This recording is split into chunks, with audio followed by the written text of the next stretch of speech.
Good morning dear student. तो आज हम पढ़ने वाले हैं बेटा माइक्रो ऑर्गेनिज्म और हमारे जो ह्यूमन बीइंग है उनके बीच में कैसे रिलेशन है।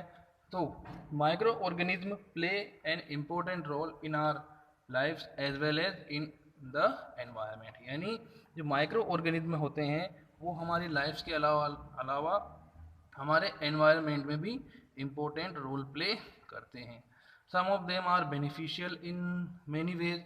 उनमें से कुछ क्या है बहुत ज़्यादा बेनिफिशियल होते हैं बहुत सारे तरीके से, as well as whereas some other are harmful and cause disease. यानी कुछ हमारे लिए हार्मफुल होते हैं जो कि बीमारियां पैदा करते हैं। Let's study about them in detail. चलो आज हम उनके बारे में डिटेल से स्टडी करते हैं। Now first of all is useful micro organism. इनमें से फर्स्ट वाला कौन सा है? Useful micro organism. देखो, micro organism are use for number of purpose such as. ये माइक्रो ऑर्गेनिज्म हमारे लिए बहुत सारे कामों में काम आते हैं। जैसे फर्स्ट है आपके प्रिपरेशन ऑफ कर्ड, यानी कर्ड को बनाने में, bread, cake, idli, dosa and चीज। यानी इन सब चीज़ों को बनाने में ये माइक्रो ऑर्गेनिज्म हमारे काम आते हैं। जैसे देखो, कर्ड यानी आपके दही है, ब्रेड है, केक, सब जानते हो आप इनके बारे में। Okay, second one is in medicine to produce antibiotic and vaccine. तो हम इनके बारे में चैप्टर में आगे पढ़ेंगे बेटा। यानी दवाइयों के रूप में एंटीबायोटिक और वैक्सीन बनाने में काम आता है। इसके अलावा थर्ड है आपके फूड के बहुत सारी चीज़ें बनती है। Fourth one is cleaning the environment. Environment को साफ करने के काम आता है। अगर माइक्रो ऑर्गेनिज्म ना हो तो बेटा हमारा पूरा एनवायरनमेंट क्या है, जो डेड एनिमल्स हैं और डेड प्लांट्स हैं उनकी स्मेल से भर जाएगा। Okay, in industry to produce alcohol, wine, vinegar. यानी जो इंडस्ट्री में है ना, अल्कोहल, वाइन और विनेगर को बनाने में काम आता है। In agriculture to increase soil fertility. यानी जो हमारे एग्रीकल्चर में है ना, सॉइल फर्टिलिटी को बढ़ाने में भी ये काम आता है। ओके, ये हमारे लिए बेनिफिशियल है। तो इसके बारे में हम आगे चैप्टर में रीड आउट करेंगे। मैंने आपको नोट्स में भी प्रोवाइड किया है ये। Okay, formation of curd. अब इसके बारे में हम धीरे धीरे पढ़ रहे हैं किस किस काम हमारे ये आता है। यानी दही को बनाने में भी ये काम आता है। Making of curd is process in which the lactose, यानी दूध के अंदर जो लैक्टोज होता है, milk sugar of milk convert into lactic acid. जो दूध का दही में बनने का जो प्रोसेस है उसमें क्या होता है, जो लैक्टोज होता है वो दही में कन्वर्ट हो जाता है, यानी लैक्टिक एसिड में कन्वर्ट हो जाता है by the action of curtain bacteria, mainly lactobacillus. यानी एक स्पेशल बैक्टीरिया होता है जिसका नेम होता है बेटा लैक्टोबैसिलस। उसके कारण ही हमारे दूध का दही कन्वर्ट होता है। अब देखो कैसे होता है, how to curd is made. कैसे दूध बनता है, सॉरी दही बनता है। The make curd a small amount. ठीक है, जब हम दही बनाते हैं तो small amount of curd added to warm milk. तो हम क्या करते हैं, दूध में मिला देते हैं, हल्के हल्के गर्म दूध में थोड़ा सा दही हम मिला देते हैं। And keep the milk containing vessels in the warm place. और हम उसको एक जगह पर रख देते हैं।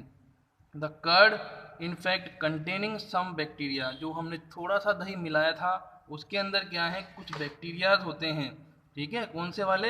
लैक्टोबैसिलस वाले bacteria. Is the one of the which promoted to formation of curd. जो कि इस कर्ड के फॉर्मेशन को क्या करते हैं, ये प्रमोट करते हैं। When warm milk is mixed with the curd. जब हम कर्ड के अंदर, दही के अंदर हल गुनगुना सा दूध मिलाते हैं तो लैक्टोबैसिलस स्टार्ट्स ग्रोविंग। एक minute. So lactobacillus start growing and convert milk sugar. इसको हम क्या कहते हैं बेटा, lactose to the milk into lactic acid. तो क्या होता है, ये लैक्टोबैसिलस क्या करता है, स्टार्ट हो जाता है किसके लिए, कन्वर्ट करने के लिए मिल्क शुगर को लैक्टिक एसिड में।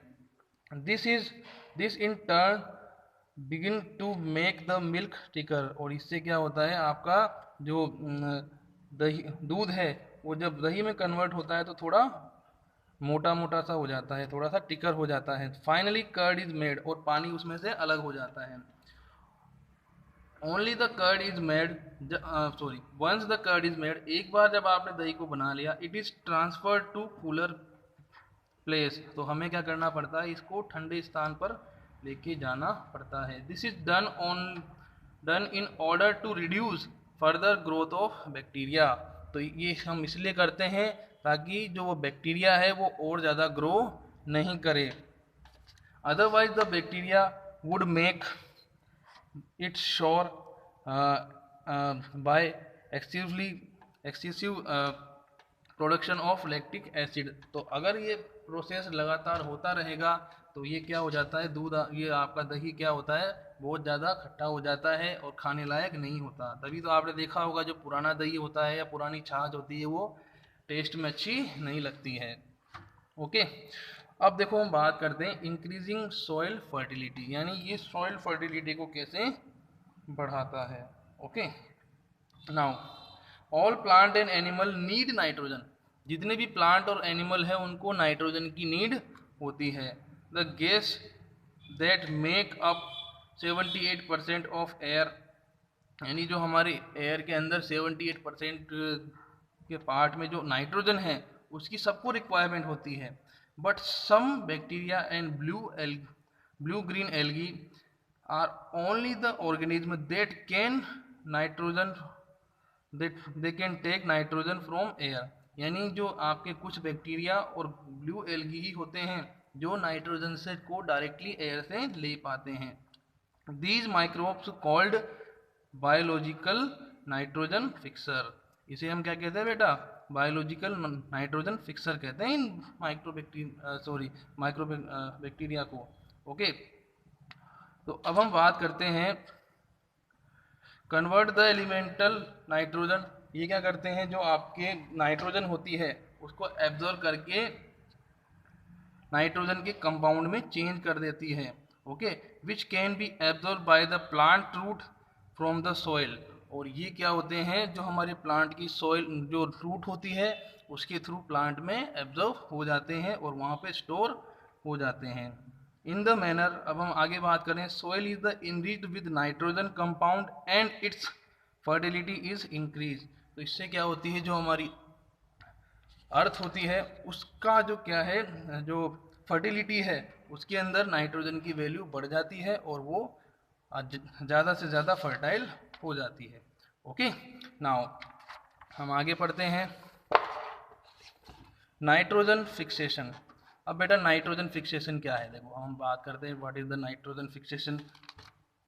देखो, the process of converting atmospheric nitrogen into compound of nitrogen is called the nitrogen fixation, यानी जो हमारी एटमॉस्फेरिक नाइट्रोजन है उसको कन्वर्ट करके नाइट्रोजन कंपाउंड में चेंज करना, वही प्रोसेस कहलाता है आपके नाइट्रोजन फिक्सेशन। ये आपको अंडरलाइन करना है।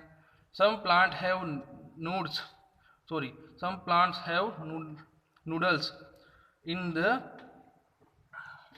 their roots in which the bacteria grow, तो कुछ प्लांट के पास क्या होते हैं, नूड्स होती है उसकी रूट्स के अंदर जिसमें क्या होता है, बैक्टीरिया ग्रो करता है।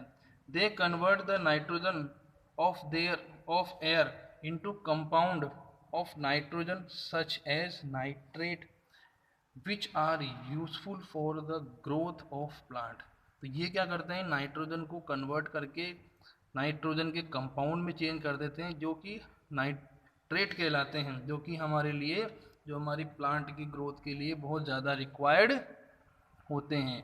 The nitrogen fixing bacteria are natural fertiliser, तो जो नाइट्रोजन फिक्सिंग जो बैक्टीरिया होते हैं वो आपके नेचुरल फर्टिलाइज़र होते हैं of the soil, and because of their ability of fixing atmospheric nitrogen, जो इनकी जो नाइट्रोजन फिक्सिंग की जो एबिलिटी होती है,